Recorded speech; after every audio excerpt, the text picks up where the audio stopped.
Hello भाई लोग, मैं हूँ फैक्ट भाई।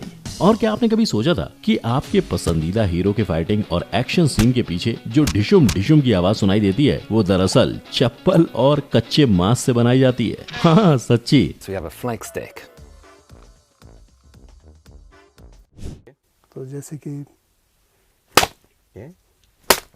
लेकिन ये तो कुछ भी नहीं, क्योंकि अगर मैं बोलूं कि एक घोड़े की चाल और नारियल में बहुत कुछ कॉमन है तो क्या आप मेरी इस बात पर विश्वास करोगे? आप करो ना करो, फिल्म के बड़े पर्दे के पीछे के लोग तो करते हैं।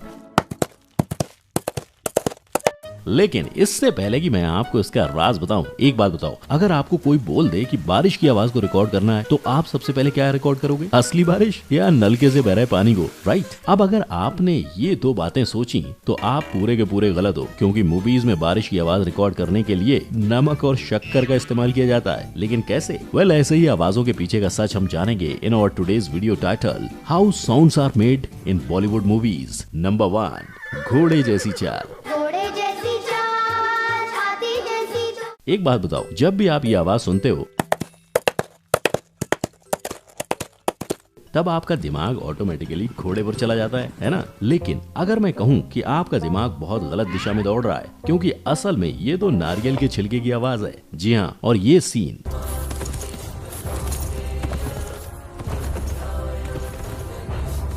जो हमने बाजीराव मस्तानी में देखा था, जहां रणवीर सिंह अपने घोड़े पर सवार जंग लड़ने के लिए भागे जा रहे हैं, उसकी भी आवाज कुछ इसी तरह बनाई गई थी। और ये कमाल का टैलेंट के पीछे बोले आर्टिस्ट सज्जन चौधरी और करनैल सिंह का हाथ है, जिन्होंने नारियल के छिलके की मदद से इस दमदार सीन को और दमदार बना दिया। लेकिन सिर्फ नारियल से काम नहीं ना बन पाएगा, क्योंकि जैसा कि आप देख सकते हो, वो घोड़ा कोई कंक्रीट की सड़क पर तो टहल नहीं रहा है, बल्कि वो तो जंग के मैदान पे दौड़ता हुआ दिखाई दे रहा है। इसलिए इस आवाज की हूबहू नकल करने के लिए इन्होंने बड़ी चालाकी से मिट्टी पर पड़ रहे घोड़े के कदम की नकल नमक से की थी। मड होना चाहिए यहाँ पर, तो हम लोग मड का फील देने के लिए सॉल्ट का इस्तेमाल करते हैं। वैसे यहाँ आपको जानकर हैरानी होगी कि ये नारियल और घोड़े की चाल का कनेक्शन सबसे पहले 1975 की picture Monty Python and the Holy Grail से ली गई थी,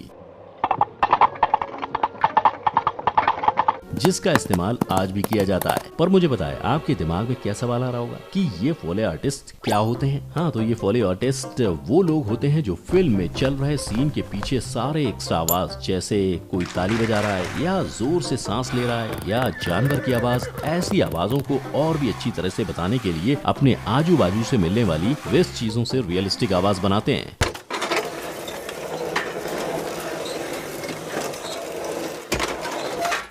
इन्हीं आवाजों की कारीगरी करने में लगभग 1 से 6 लाख तक का भारी भरकम खर्चा प्रोड्यूसर को लगता है। लेकिन आखिर क्यों एक मूवी पर अलग से इतना सारा खर्च करके इन अतरंगी चीजों का इस्तेमाल किया जाता है, जब टेक्नोलॉजी इतनी एडवांस हो चुकी है? तो भाई, इंडस्ट्री के लोगों की माने तो चाहे जितने भी नए और आधुनिक साउंड टेक्नोलॉजीज क्यों ना आ जाएं, एक लाइव साउंड रिकॉर्ड करके मूवी में इस्तेमाल करने का इफेक्ट कुछ अलग ही होता है।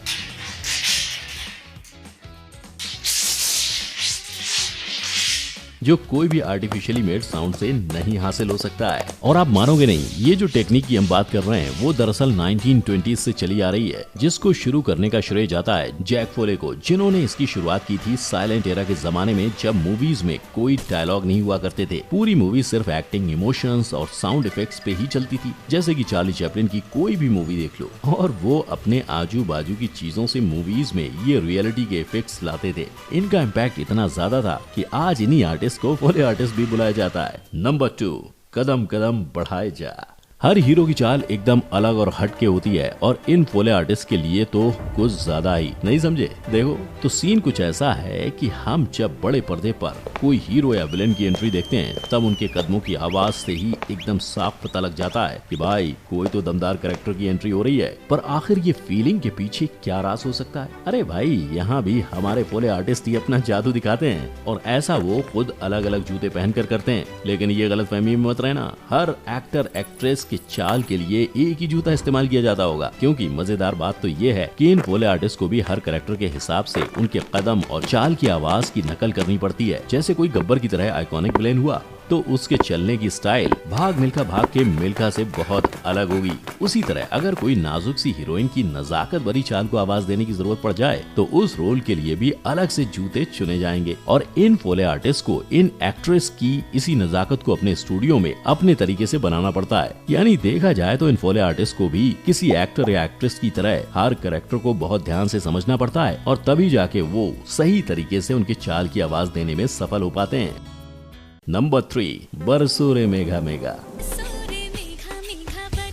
फिल्मों में बारिश की आवाज सुनके कितना सुकून मिलता है ना? लेकिन ये कोजी और कंफर्ट वाली फीलिंग बस बड़े पर्दे पर दिखती है, क्योंकि पर्दे के पीछे की कहानी तो बहुत ही अलग है। क्योंकि आप मानोगे नहीं, हम फिल्मों में जिस बारिश के सीन को देख के और उसकी हल्की हल्की आवाज को सुन के इतने बह जाते हैं, उसे रिकॉर्ड करने के लिए कोई बारिश में खड़ा नहीं हो जाता, बल्कि जैसे कि मैंने कुछ देर पहले कहा था, फोले आर्टिस्ट बारिश की आवाज हूबहू निकालने के लिए नमक और शक्कर का इस्तेमाल करते हैं।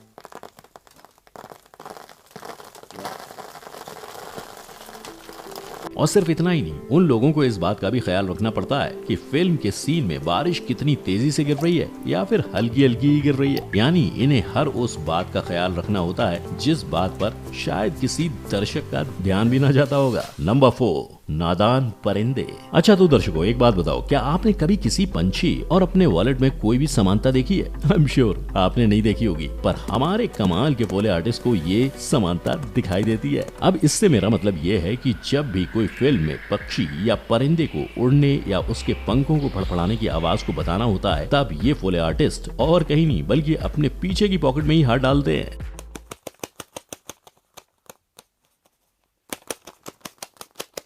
वैसे आप तो जानते ही होंगे कि बॉलीवुड और पक्षियों का अपना अलग ही कनेक्शन है, क्योंकि लगभग हर बॉलीवुड फिल्म में एक आधा पक्षियों का सीन तो जरूर होता ही है। लेकिन अब एक पक्षी के पंखों के लिए वॉलेट तो चल जाएगा, पर तब क्या जब सीन में ढेर सारे पक्षी एक साथ उड़ते हुए दिखाई देंगे? फिकर नॉट, क्योंकि फोले आर्टिस्ट के पास हर सवाल का सॉल्यूशन है। क्योंकि पक्षियों के झुंड के लिए ये लोग अक्सर हाथ में पहने जाने वाले ग्लव्स का इस्तेमाल करते हैं। यानी एक मामूली से पक्षी की आवाज की नकल करने के लिए इन फोले आर्टिस्ट को बहुत सी बातों का ध्यान रखना पड़ता है। Number 5, action packed scene. वैसे आपने भी रोहित शेट्टी की फिल्मों में एक्शन सीन्स तो देखे ही होंगे, कैसे मस्त गाड़ी, आदमी, ट्रॉली सब एकदम उड़ा कर जमीन पर पटके जाते हैं। लेकिन क्या आपने कभी इन एक्शन सीन्स जिसमें सच्ची में हीरो या कोई भी आर्टिस्ट मारा नहीं जा रहा है, उसमें ये डिशुम डिशुम की आवाज कैसे आती है?